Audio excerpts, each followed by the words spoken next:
केशव, खरंच आता आपण इथेच राहणार आहोत का? वृद्धाश्रमाच्या गेटसमोर उभी असलेली सुमन थरथरत्या आवाजात बोलली. तिच्या डोळ्यांत अश्रू होते. हातात एक छोटी बॅग आणि दुसऱ्या हाताने तिने केशवरावांचा हात घट्ट पकडला होता.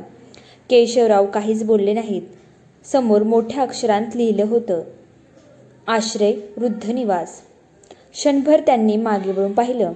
त्यांचा मुलगा अमोल गाडीत बसला होता. त्याने काचही खाली केली नाही, फक्त घड्याळाकडे पाहत होता. केशवरावांच्या डोळ्यांत पाणी आलं. ज्या मुलासाठी त्यांनी आयुष्यभर उन्हातान्हात कष्ट केलं, त्याच मुलाला आज त्यांच्यासाठी 2 शब्द बोलायलाही वेळ नव्हता. कधी काळी सुमन आणि केशवरावांचं छोटंसं पण आनंदी कुटुंब होतं. केशवराव एका कारखान्यात काम करायचे. पगार कमी होता, पण मन खूप श्रीमंत होतं त्यांचं. अमोल लहानपणी खूप आजारी पडायचा. एका रात्री त्याला खूप ताप आला. सुमनने स्वतःच्या अंगावरील सोन्याच्या बांगड्या काढून विकल्या आणि मुलाचा चांगल्या ठिकाणी उपचार केला. केशवराव 2-3 शिफ्टमध्ये काम करू लागले, कारण पैसा कमी पडू नये म्हणून. ते म्हणायचे, आपण नाही खाल्लं तरी चालेल, पण आपला मुलगा मोठा माणूस झाला पाहिजे, त्याला कशाचीच कमी नाही झाली पाहिजे. आणि खरंच त्यांनी स्वतःची प्रत्येक इच्छा मारली दोघांनी, पण अमोलचं प्रत्येक स्वप्न त्यांनी पूर्ण केलं. असं करत करत वर्ष सरली. अमोल मोठा झाला. त्याला चांगली नोकरी मिळाली. त्या दिवशी सुमनने शेतकऱ्यांना पेढे वाटले आणि केशवरावांचे तर अक्षरशः डोळे भरून आले. ते म्हणाले, आज आपलं आयुष्य सार्थक झालं. अमोलने शहरात फ्लॅट घेतला आणि आईवडिलांना सोबत नेलं. सुमनना वाटलं, आता सुखाचे दिवस आले. आता आपण शहरामध्ये आनंदात राहू आपल्या मुलासोबत. पण कधी कधी सुख दारात उभं असताना दुःख मागच्या दाराने आत शिरतं. अमोलचं लग्न झालं. त्याची पत्नी प्रिया शिकलेली, हुशार होती. पण वृद्ध माणसांसोबत राहणं तिला आवडत नव्हतं. तिला त्यांचे विचार पटत नव्हते. तिला त्यांचे आवडतच नसायचे तिला वृद्ध माणसं. हळूहळू घरात बदल होऊ लागला. सुमन स्वयंपाकघरात गेली की तिला नजरा जाणवायच्या. केशवराव टी व्ही पाहत असले की आवाज कमी केला जायचा. एक दिवस प्रियाने अमोलला म्हटलं, आपल्यालाही आयुष्य आहे, सतत त्यांची जबाबदारी घेऊन कसं चालेल? त्या रात्री अमोल बराच वेळ शांत होता. त्याच्या मनात आईवडिलांचे चेहरे आणि पत्नीचे शब्द यांचे युद्ध सुरू झालं. एका सकाळी अमोल म्हणाला, बाबा, काही दिवस तुम्ही एका चांगल्या वृद्धाश्रमात राहिलात तर?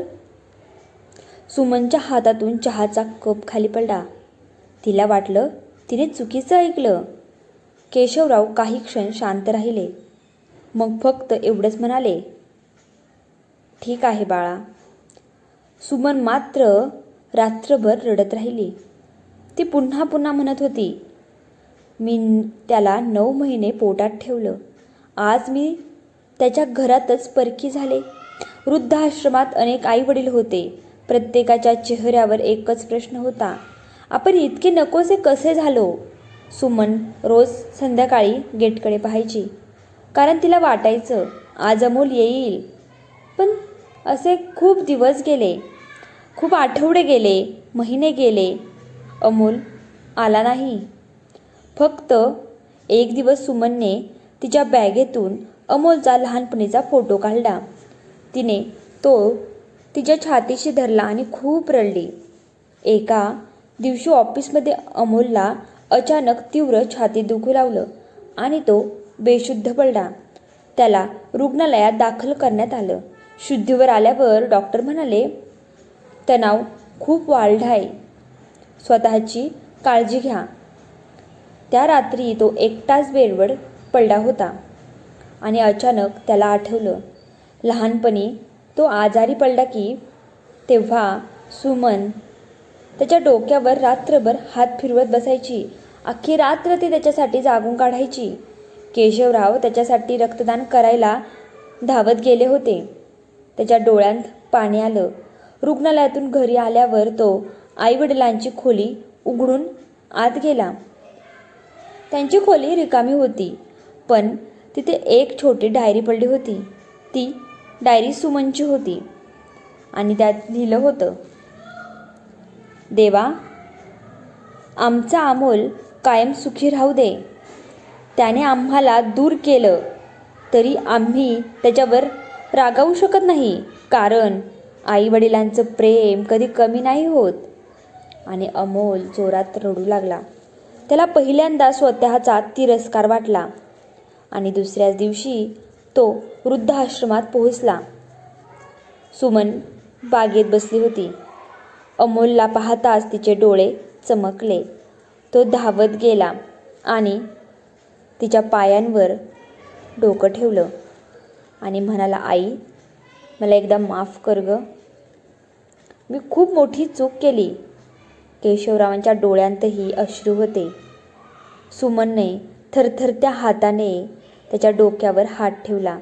बाळा, आईवडिलांच्या मनात राग नसतो रे, फक्त तुझं सुख असतं. अमोल आईवडिलांना घरी घेऊन आला. घरात पुन्हा हसू पसरलं. प्रियालाही तिची चूक समजली. त्या रात्री अमोल आईवडिलांच्या खोलीत गेला. सुमन शांतपणे झोपली होती. केशवराव तिच्याकडे पाहत हसत होते. अमोलने दोघांचे हात हातात घेतले. त्याला जाणवलं, मोठं घर, पैसा, प्रतिष्ठा हे सगळं पुन्हा मिळू शकतं, पण ज्यांनी आपलं संपूर्ण आयुष्य आपल्यासाठी खर्च केले ते आईवडील पुन्हा मिळत नाहीत.